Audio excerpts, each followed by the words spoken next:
Bible అన్నది దైవ గ్రంథమా అన్నది మొదటి అంశము. బైబిల్ ఇది దైవ గ్రంథమా కాదా అన్నది ఎలా నిర్ధారణ జరుగుతుంది అంటే, ఈ బైబిల్ చదువుతున్నప్పుడు మనకు వచ్చేటువంటి సొంత ఆలోచన దాని మీద రుద్దడం ద్వారా తెలియదు బైబిల్ దైవ గ్రంథమా కాదా అన్నది. ఎలా తెలుస్తుందంటే,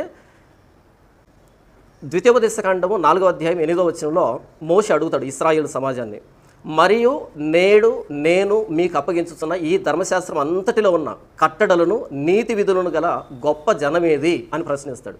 అంటే ఇలాంటి నీతి విధులు కలిగినటువంటి కట్టలు కలిగినటువంటి గ్రంథం ఈ ప్రపంచంలో ఇంకొకటి లేదు అని మోషే చెబుతున్నాడు. ఇంతకీ బైబిల్లో ఏముంది, ఈ బైబిల్ యొక్క ప్రత్యేకత, యునీక్నెస్ ఆఫ్ బైబిల్ ఏంటి అన్నది నేను మీకు వివరిస్తాను. అంటే ఇది దైవ గ్రంథమా కాదా అన్నది ఎలా నిర్ధారణ జరగాలి అంటే, దీనికి ఉండాల్సిన లక్షణాలు ఏంటి అన్నది. నంబర్ 1, బైబిల్ దైవ గ్రంథం ఎందుకు అంటే, ఇట్స్ యూనిటీ అండ్ కన్సిస్టెన్సీ. అంటే బైబిల్ని 40 నుంచి 44 మంది ప్రవక్తలు వ్రాశారు. 1600 సంవత్సరాల పాటు రాశారు. వేరువేరు ప్రాంతాల్లో రాశారు, వేరువేరు పరిస్థితుల్లో రాశారు, వేరువేరు వృత్తులకు సంబంధించిన వ్యక్తులు రాశారు. అయినా సరే బైబిల్లో ఉన్నటువంటి మెసేజ్ అన్నది, ఆ సారాంశం అన్నది ఎక్కడ కూడా తప్పుపోలే. మీకు అర్థమైన భాష చెబుతాను. ఒక వ్యక్తికి లేదా 40 మందిని పిలిచి 40 మందికి ఒకే విషయం చెప్పామనుకోండి. చెప్పిన తర్వాత 40 మందిని ఆ విషయాన్ని మరలా చెప్పమని అడిగినప్పుడు 40 మంది 40 రకాలుగా చెబుతారు అదే విషయాన్ని. కానీ బైబిల్ అలా లేదు. 40 మంది ప్రవక్తలు రకరకాల కాలాల్లో రకరకాల ప్రాంతాల్లో ఒకే విషయాన్ని ఎక్కడ విభేదించుకుంటూ చెప్పడం జరిగింది. వారందరూ చెప్పిన విషయాలన్నీ ప్రభువైన యేసుక్రీస్తు అని చూపెడుతూ ఉన్నాయి. ప్రభువైన యేసుక్రీస్తు అనే ఆ ఇమేజ్ని చూపించడానికి వాళ్ళు రేస్ లాగా, కిరణాలుగా ఉపయోగపడ్డారు. వాళ్ళు రాసినటువంటి ప్రవచనాలు కానీ, ఆ మొరాలిటీ కానీ, ఆ ఫిలాసఫీ కానీ, ఆ సైన్స్ కానీ, ఆర్కియాలజీ కానీ, హిస్టరీ కానీ, ప్రతిదీ కూడా ప్రభువైన యేసుక్రీస్తులో మ్యాచ్ అవుతున్నాయి. Number 1, it's unity and it's consistency. దాన్ని బట్టి నేను బైబిల్ దైవ గ్రంథం, నేను కాదు మేధావులు ఒప్పుకునేటువంటి విషయం ఇది. ఏదైనా గ్రంథం రాయబడినప్పుడు ఆ గ్రంథంలో సెల్ఫ్ కాంట్రడిక్షన్స్ ఉండకూడదు. బైబిల్లో there is no single self contradiction in the Bible. Number 2, scientific accuracy. ఇక్కడ నేను చెప్తున్నటువంటి అంశాలకి ఒక్కోదానికి ఒక్కో ఉదాహరణ మాత్రమే ఇస్తాను, ఎందుకంటే ఇక్కడ సమయం సరిపోదు కాబట్టి. తర్వాత చర్చలోకి వెళ్ళిన తర్వాత చాలా ఎగ్జాంపుల్స్ మీకు ఇస్తాను. Number 1, scientific accuracy. ఇందులో మనం చూస్తే యోబు గ్రంథంలో మనం చూస్తే 28లో మనం చూస్తే దేవుడు భూమిని శూన్యంలో వేలాడదీశాడు అనేటువంటి మాట రాయబడింది.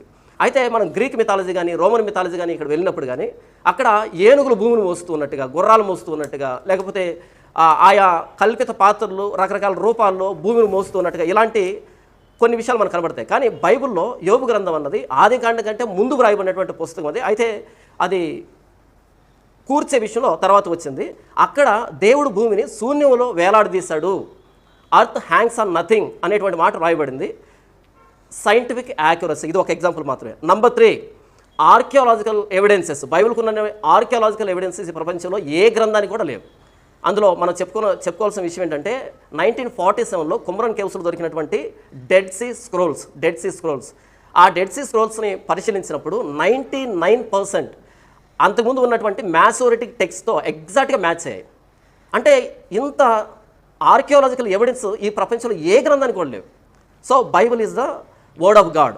ఇక నంబర్ 5 ఏంటంటే, ఫుల్ఫిల్డ్ ప్రాఫెసీస్. బైబిల్లో ప్రవక్తలు చెప్పినటువంటి ప్రతి ప్రవచనం పాత నిబంధనలో ప్రతి ఒక్కటి పిన్ పాయింట్ యాక్యురేట్గా ప్రభువైన యేసుక్రీస్తులో నెరవేరింది. లేదా ఆయా రాజ్యాల గురించి, ఆయా వ్యక్తుల గురించి చెప్పినటువంటి ఆ ప్రవచనాలు ఎగ్జాక్ట్గా నెరవేరాయి.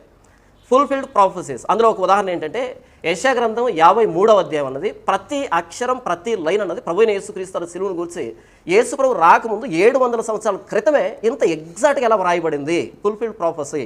నంబర్ 5, ఈ బైబిల్ ఎవరైతే చదువుతారో ఈ బైబిల్ ఆ చదివిన వారి మీద క్రియేట్ చేసినటువంటి ఇంపాక్ట్ అనేది, ప్రభావం అనేది అత్యంత దుర్మార్గుల్ని పరిశుద్ధంగా చేస్తుంది. From wicket to saints.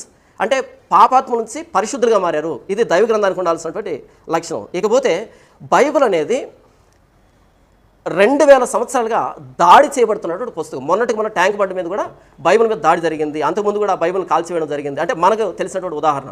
2000 సంవత్సరాలుగా దాడి చేయబడుతున్నటువంటి ఏకైక పుస్తకం, no other book except Bible, only Bible has been persecuting. అంటే దీన్ని దాడి చేస్తున్నారు 2000 సంవత్సరాలుగా. అయినా సరే స్టిల్ ఇప్పటిగా సర్వైవ్ అయిందంటే అది దైవ గ్రంథం అయి ఉండాలి. ఉదాహరణకి ఏంటంటే, డొమిషియన్ అనేటువంటి చక్రవర్తి ఉన్నాడు 303 ADలో. ఈ డొమిషియన్ పర్సిక్యూషన్ ఏంటంటే, బైబిల్ కనబడితే దాన్ని కాల్చి పడేయాలి అనేటువంటి ఒక శాసనం ఉండేది. అయినా సరే ఆ పర్సిక్యూషన్ తట్టుకుని బైబిల్ ఎంతవరకు వచ్చిందంటే ఇది దైవ గ్రంథం.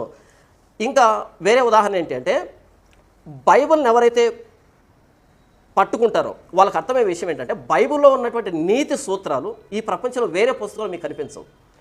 సుపీరియారిటీ ఇన్ మొరాలిటీ, ఎథిక్స్, ఈ దైవ లక్షణాల విషయంలో బైబిల్లో ఉన్నటువంటి లక్షణాలు ఇక వేరే గ్రంథంతో మ్యాచ్ కావు. ఇది దైవ గ్రంథానికి ఉండాల్సిన లక్షణం. ఇకపోతే బైబిల్లో ఉన్నటువంటి ఇన్ఎగ్జాస్టబుల్ డెప్త్, అంటే మానవుని జ్ఞానానికి అందనంత లోతు బైబిల్. ఈ బైబిల్ చూడడానికి చాలా చిన్నగా ఉంది కదా, ఇందులో 1021 పేజీలు ఉన్నాయి.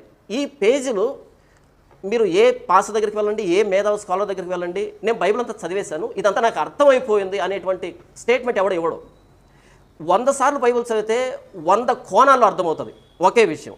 అంటే మానవుడు రాసినటువంటి పుస్తకం అన్నది అయిపోతుంది 2-3 సార్లు చదివినప్పుడు ఇంకేముంది ఇందులో అనిపిస్తుంది. కానీ బైబిల్ చదువుతున్నప్పుడు ఎన్నిసార్లు చదివితే అన్ని కొత్త విషయాలు బయటకు వస్తాయి. అంటే ఇన్ఎగ్జాస్టబుల్ డెప్త్ అంటే అది మానవుడు రాసింది కాదు, కేవలం దేవుడు రాస్తేనే ఇది సాధ్యమవుతుంది.